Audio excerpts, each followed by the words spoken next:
इस वीडियो हम लोग क्लास 8th मैथ का जो चैप्टर 2 है linear equation in one variable उसका इंट्रोडक्शन हम लोग करेंगे। हम लोग ये समझें कि लीनियर क्या होता है और इक्वेशन और एक्सप्रेशन में क्या डिफरेंस होता है, कब हम इक्वेशन बोलेंगे और कब हम एक्सप्रेशन बोलेंगे। फिर है वन वेरिएबल्स, यानी कि वन वेरिएबल और टू वेरिएबल्स ये क्या होते हैं, साथ में क्या वेरिएबल और नॉन वेरिएबल या जिनको कहें कांस्टेंट, उनमें क्या डिफरेंस होता है, किसको हम वेरिएबल कहेंगे और किसको कांस्टेंट कहेंगे। तो इन सारे टॉपिक पे हम लोग बात करेंगे। टर्म्स क्या होते हैं इस पर भी बात करेंगे। तो ये सारे जितने भी टॉपिक्स हैं इंट्रोडक्शन से रिलेटेड, उन सारे टॉपिक्स को हम इस वीडियो में स्टार्ट करते हैं। सबसे पहले हम लोग जानते हैं कि वेरिएबल और कांस्टेंट में क्या डिफरेंस होता है। अगर वेरिएबल और कांस्टेंट की डिफिनेशन लिखने को आए तो हम क्या लिखेंगे। वेरिएबल क्या होता है, वेरिएबल को हिंदी में क्या कहते हैं, चर कहते हैं। A variable is letter representing some unknown values, यानी अननोन वैल्यूज को रिप्रेजेंट करते हैं। इनकी कोई भी फिक्स वैल्यू नहीं होती, यानी it's value is not fix. इनकी कोई भी वैल्यू क्या होती है, फिक्स नहीं होती है। और ये क्या होते हैं, लेटर। लेटर है वो क्या है, एक वेरिएबल के रूप में इसमें काम कर सकता है, लेकिन उसकी वैल्यू एक कोई फिक्स ना हो। जैसे कि हम वेरिएबल के रूप में ए बी सी का यूज़ करते हैं, एम एन ओ का यूज़ करते हैं और एक्स वाई जेड। ज़्यादातर हम लोग एक्स और वाई का यूज़ करते हैं। वन वेरिएबल हो या फिर टू वेरिएबल वाली इक्वेशन हो, उनमें हम एक्स और वाई का ज़्यादातर यूज करते हैं। अगर वहीं पे बात करें कांस्टेंट को हिंदी में क्या कहते हैं, अचर कहते हैं। क्या कहते हैं, अचर। इसका दूसरा नाम है, ये भी कह सकते हैं नॉन वेरिएबल। क्या कह सकते हैं, नॉन वेरिएबल, जो कि वेरिएबल ना हो। अगर उसकी डेफिनेशन की बात की जाए तो अ कांस्टेंट इज नंबर, कोई भी नंबर भी हो सकता है या फिर कोई वैल्यू हो सकती है, दैट नेवर चेंज, यानी कि जो कभी चेंज ना हो। तो चेंज तभी नहीं हो सकती जब वह कोई ना कोई भी नंबर हो, चाहे वो कोई भी नंबर हो सकता है, जैसे 31, 5, 10, माइनस का 20। ये फ्रैक्शनल या फिर रेशनल नंबर हो सकती है, 25/7 -3/31, या फिर कोई भी इरेशनल वैल्यू भी हो सकती है, √3। √3 क्या है, इरेशनल वैल्यू है, तो वो भी हो सकती है क्योंकि ये कांस्टेंट है, इसकी वैल्यू क्या होती है, फिक्स होती है।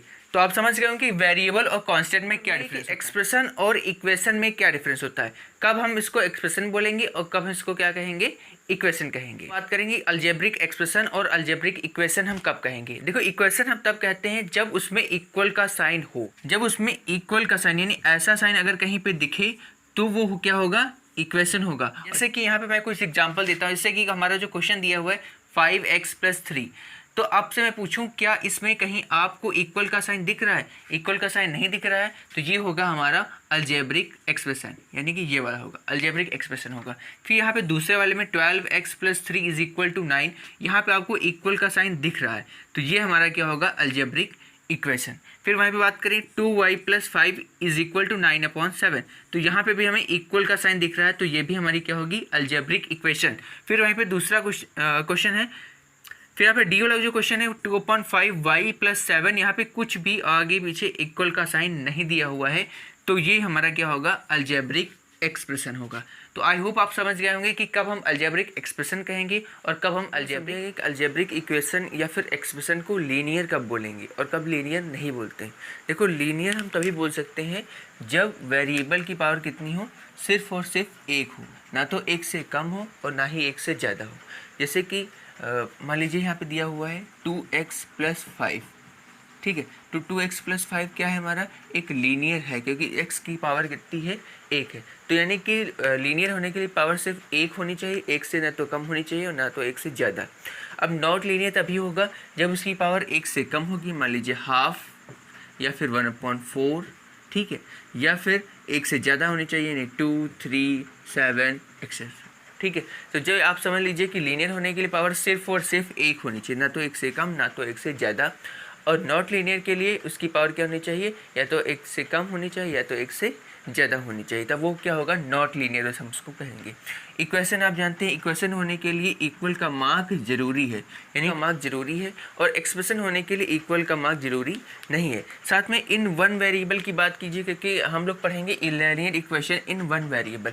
वन वेरिएबल ही पढ़ेंगे, टू वेरिएबल आपकी क्लास में नहीं है। तो वन वेरिएबल में कोई भी एक सिंगल वेरिएबल होना चाहिए पूरे क्वेश्चन में, तो चाहे एक्स हो या फिर वाई हो या फिर जेड हो, एम एन ओ डेडस, कोई भी हो सकता है, एक्स वाई जेड कुछ भी हो सकता है, ठीक। लेकिन सिर्फ सिंगल वेरिएबल होने, टू वेरिएबल एक साथ नहीं होने चाहिए। अगर टू वेरिएबल हैं सिंगल पावर के, जैसे मान लीजिए यहाँ पे दिया हुआ है 2x + 3y = 9, तो ये सबसे पहली बात, हाँ ये लीनियर तो है, ठीक है, क्योंकि अलग अलग टर्म में पावर कितनी है, एक एक है, लेकिन यहाँ पे 2 वेरिएबल है और हम लोग सिर्फ पढ़ रहे हैं लीनियर इक्वेशन इन 1 वेरिएबल। तो 1 वेरिएबल होने के लिए कोई भी एक वेरिएबल होना चाहिए, 2x हो या फिर 3y हो। ठीक है, यहाँ अगर मान लीजिए यहाँ पे ये होता कि 2x and 3x is equal to 9, तो ये सही होता, क्योंकि 2x और 3x जुड़ जाएंगे, कितना आ जाएगा 5x इज इक्वल टू 9।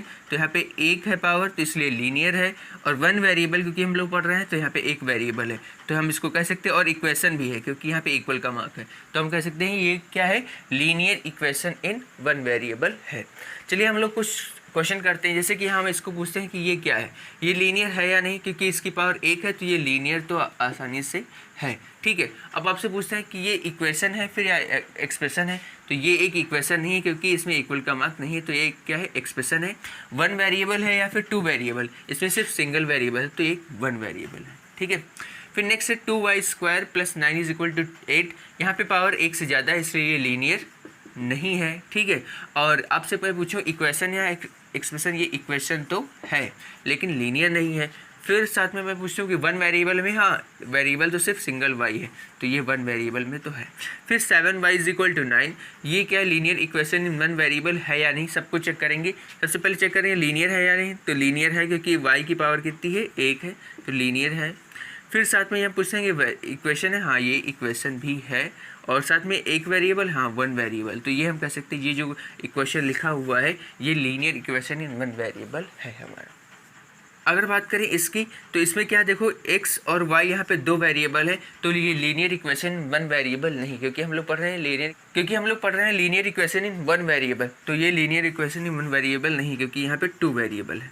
फिर यहाँ पे है ये वाला क्वेश्चन, इसमें कितनी पावर है, यहाँ पे पावर 1 है, तो ये लीनियर है, इक्वेशन भी है, और यहाँ पे 1 वेरिएबल है, तो लीनियर इक्वेशन इन 1 वेरिएबल ये भी हो जाएगा। ठीक है, यहाँ पे देखो मैंने इस टाइप का क्वेश्चन लिया हुआ है 5x 3x एंड 9। देखो हम एक सिंगल जो वेरिएबल, क्योंकि 1 वेरिएबल हम 2-3 जगह लिख सकते हैं, लेकिन डिफरेंट वेरिएबल हम आप साथ में नहीं लिख सकते हैं। ठीक है, तो इसको ऐड करेंगे तो आ जाएगा हमारा 8x इज इक्वल टू 9, और यहाँ से हम देख सकते हैं इसकी पावर कितनी, 1, तो ये लीनियर हो गया, ये इक्वेशन हो गई। ठीक है, और यहाँ पे क्या हो गया, 1 वेरिएबल में भी है, क्योंकि सिर्फ जो हमारा नेक्स्ट टॉपिक है वो हमारा है टर्म, यानी कि टर्म हम कैसे फाइंड करेंगे कि इसमें इस इक्वेशन में कितने टर्म है, इसमें कितने टर्म है और इसमें कितने टर्म है। देखो यहाँ पे जो भी प्लस माइनस के साथ जुड़ा हुआ होता है तो वो क्या होता है, टर्म होता है। जैसे कि यहाँ पे ये पूरा है एक, क्योंकि मल्टीप्लाई में ये एक टर्म, एक ये टर्म। अगर मान लीजिए इसको मैं सॉल्व करूँ तो इसको ऐसे लिख सकता हूँ मैं 4x + 3, और इक्वल जो यहाँ पे 7 है वो जब इक्वल के इधर आएगा, अभी तो इधर प्लस में इधर आएगा तो माइनस में हो जाएगा, माइनस का 7 इज इक्वल टू 0। ऐसे हम कंप्लीटली इसको लिख सकते हैं। ठीक है, तो मैंने बताया था जो भी प्लस माइनस के साथ जुड़ा हुआ होता है वो उन सारे सबको हम टर्म में काउंट कर सकते हैं। जैसे यहाँ पे देखो इसके प्लस के साथ ये जुड़ा हुआ है तो ये एक टर्म है, ये क्या माइनस के साथ जुड़ा हुआ है तो ये भी एक टर्म, तो टोटल टर्म कितने हो गए, 3 टर्म्स हो गए। तो यानी कि इधर भी कोई नंबर है तो उसको भी हम टर्म में काउंट कर सकते हैं। ठीक है, अब यहाँ पे देखो टोटल टर्म कितने हो गए, यहाँ पे 1 2 एंड 3। इसमें पूछे टोटल टर्म कितने हैं, यहाँ पे हैं 1, तो ये हमारे टर्म हो गए। इसमें पूछे टोटल टर्म कितने हुए, एक टर्म पूरा ये और एक टर्म पूरा ये, टोटल टर्म हो गए हमारे 2।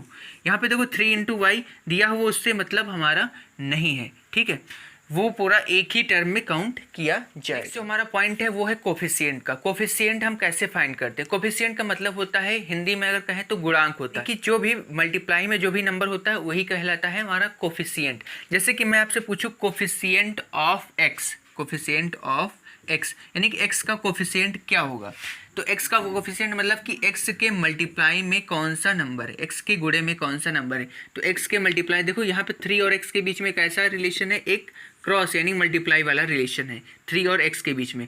तो x के मल्टीप्लाई में क्या है हमारा 3 है, तो 3 हमारा क्या हो गया x का कोफिशिएंट। आई होप आप लोगों को समझ में आ गया होगा। फिर यहाँ पे देखो आपसे मैं पूछूं कि कोफिशिएंट ऑफ y, y के गुणे में क्या है, तो y के मल्टीप्लाई में तो 4 तो है नहीं क्योंकि y से माइनस हो रहा है। यहाँ पे क्या है y के मल्टीप्लाई में क्या है 2/3, क्योंकि 2/3 एंड y के बीच में जो रिलेशन है वो उसके यहाँ क्या है मल्टीप्लाई का है, तो y का जो कोफिशिएंट होगा वो क्या होगा 2/3। तो आई होप आप लोगों को ये समझ में आ गया हो कि कोफिशिएंट। नेक्स्ट जो हमारा टॉपिक है वो है LHS और RHS, यानी कि अलजेब्रिक इक्वेशन में हम LHS किसको बोलेंगे और RHS किसको बोलेंगे। LHS का फुल फॉर्म होता है लेफ्ट हैंड साइड LHS का जो फुल फॉर्म होता है वो होता है लेफ्ट, इसका H का मतलब होता है हैंड और इसका मतलब होता है साइड। वहीं पे R का मतलब होता है राइट और H का मतलब होता है हैंड और S का मतलब होता है side. Left hand side and right hand side किसको बोलेंगे? देखो यहाँ पे ये हमारा राइट हैंड हो गया और ये हमारा क्या है? Left hand. तो इस तरफ का जो भी इक्वेशन, ये एक इक्वेशन है क्योंकि यहाँ पे इक्वल का मार्क है, तो ये जो इक्वेशन है ये हमारा लेफ्ट हैंड साइड पे पड़ती है तो इसको बोलेंगे LHS, और ये हमारा जो ये नंबर है ये राइट हैंड साइड पे पड़ता है तो इसको बोलेंगे RHS। तो यहाँ पे मैंने कुछ क्वेश्चन दिए। यहाँ पे से पहला क्वेश्चन दिया हुआ 5x इज इक्वल टू 0। यहाँ पे इक्वल का मार्क है, इधर वाले नंबर को हम LHS बोलेंगे, इधर वाले को RHS। तो यहाँ पे LHS हमारा क्या होगा? 5x और RHS हमारा क्या होगा? यहाँ पे 0। ठीक है, फिर यहाँ पे इस तरफ 3x + 12 और 9 में, तो ये हो गया हमारा LHS, यानी 3x + 12 हमारा क्या हो गया? LHS, और 9 क्या हो गया हमारा? RHS। फिर इस तरफ वाले में देखो 13 इधर है, बाकी ये वाला पोर्शन जो है वेरिएबल वाला पोर्शन और एक कांस्टेंट ये इधर है, इससे हमारा मतलब नहीं। देखो यहाँ पे नंबर्स थे सिर्फ, लेकिन इसमें उलट दिया गया है तो इससे मतलब नहीं। LHS जो होगा वो हमारा 13 होगा क्योंकि, और ये हमारा राइट हैंड साइड में लिखा हुआ तो इसको क्या कहेंगे? RHS। तो LHS हमारा 13 होगा, ये होगा हमारा 12 + 2y। ये ना कि हम पलट के ऐसे लिख दें, ऐसा देखो यहाँ पे इक्वल के इधर 0 लिखा हुआ है, यहाँ पे 4x + 5, तो ये होगा हमारा LHS और ये हो गया हमारा। चलिए एक बार हम लोग समरी के तौर पे फिर से इन सब चीज़ों को पढ़ लेते हैं, जैसे कि variable, constant, expression, equation, linear कब होता है, नॉट लीनियर कब होता है, टर्म का कोफिशिएंट, और LHS और RHS। इन 9 पॉइंट्स को हम चलो फिर से डिस्कस कर लेते हैं। जैसे कि मैं एक इक्वेशन लेता हूँ, करके डिस्कस करता हूँ। जैसे कि मान लीजिए वेरिएबल की बात की जाए तो इक्वेशन में वेरिएबल हमारा क्या होगा? यहाँ पे x है और यहाँ पे क्या है हमारा y। तो यहाँ पे x पहले वाले में वेरिएबल हो गया, दूसरे में क्या हो गया? y। ठीक है, यहाँ पे ये इक्वेशन है और ये हमारा क्या है? वेरिएबल है। हम जो इस चैप्टर में पढ़ेंगे वो सिर्फ सिंगल वेरिएबल वाला पढ़ेंगे, यानी कि इस तरीके हम लोग पढ़ेंगे, डबल वेरिएबल वाला हम लोग नहीं पढ़ेंगे, यानी कि x भी दिया हो इसके साथ कहीं y भी दिया हो, ऐसा हम लोग नहीं पढ़ेंगे। यहाँ पे सिर्फ एक ही वेरिएबल दिया गया होगा क्योंकि हम पढ़ रहे हैं linear equation in one variable. ठीक है, ये चीज़ ध्यान रखना है। फिर यहाँ पे कांस्टेंट की बात की जाए तो कांस्टेंट क्या क्या है? देखो यहाँ पे 5 कांस्टेंट है, 9 कांस्टेंट है, इसमें क्या है? 9 कांस्टेंट है। ठीक है, तो ये सारे हमारे क्या हो गए? कांस्टेंट हो गए। ये भी कांस्टेंट में आते हैं क्योंकि ये वेरिएबल से साथ जुड़े हुए हैं तो उनको एक पूरा टर्म बोलेंगे वेरिएबल टर्म, तो ये भी कांस्टेंट के रूप में आते हैं। 3 भी यहाँ पे कांस्टेंट ही है, 4 यहाँ पे जो है वो कांस्टेंट भी है। फिर हम लोग बात करेंगे एक्सप्रेशन और इक्वेशन के बारे में। 4y + 9 एक क्या है? एक्सप्रेशन है क्योंकि इसके साथ इक्वल का मार्क नहीं दिया हुआ है। ये एक इक्वेशन है क्योंकि यहाँ पे इक्वल का मार्क दिया हुआ है। फिर हम लोग बात करेंगे लीनियर कौन होता है, नॉट लीनियर कौन होता है। जैसे कि यहाँ पे देखो ये भी लीनियर है क्योंकि यहाँ पे पावर कितनी है? 1 है, यहाँ पे भी इसकी पावर कितनी है? 1 है। लेकिन अगर यहीं पे दिया होता है 2 और यहाँ पे मान लीजिए कोई 2 4 कुछ भी दिया होता, 3x पावर 4 + 5 = 9, तो ये लीनियर नहीं होता। और यहाँ पे पावर 1 थी इसलिए क्या है? ये लीनियर है। ये भी क्या होता है? ये भी लीनियर नहीं होता क्योंकि इसमें क्या है? पावर कितनी होती? अगर 2 होती। ठीक है, तो ये भी यहाँ पे ये भी लीनियर है और ये भी लीनियर है। टर्म के बारे में तो यहाँ पे 3x एक कम्प्लीटली एक टर्म होगा, 5 एक अलग टर्म होगा और 9 एक अलग टर्म, तो टोटल टर्म कितने हो गए? 3 हो गए। हमने बताया था 3 × x इससे मल्टीप्लाई, तो वो काउंट नहीं किया जाएगा। फिर बात करें कोफिशिएंट। अगर आपसे पूछा कोफिशिएंट ऑफ x, यानी x के गुणे में कौन सा नंबर है? x गुणे में 5 नहीं है, कौन सा है? 3 है, तो x का कोफिशिएंट हो गया 3। वहीं आपसे पूछा है x कोफिशिएंट ऑफ y, तो y का कोफिशिएंट क्या हो गया? 4, क्योंकि x y के मल्टीप्लाई में क्या है? 4। कोफिशिएंट का मतलब होगा तो जो भी नंबर जिसके सापेक्ष पूछा जाए, यानी विद रिस्पेक्ट टू x पूछा जाए या फिर y पूछा जाए, उसके मल्टीप्लाई में जो नंबर होगा वही कोफिशिएंट कहलाएगा। फिर यहाँ पे LHS RHS, तो ये वाला पार्ट हमारा LHS कहलाएगा और ये वाला पार्ट हमारा। आप लोगों को ये पूरा जो इंट्रोडक्शन का वीडियो था आपको अच्छे से समझ में आया होगा। आपको ये वीडियो कैसा लगा ये आप हमें कमेंट सेक्शन में जरूर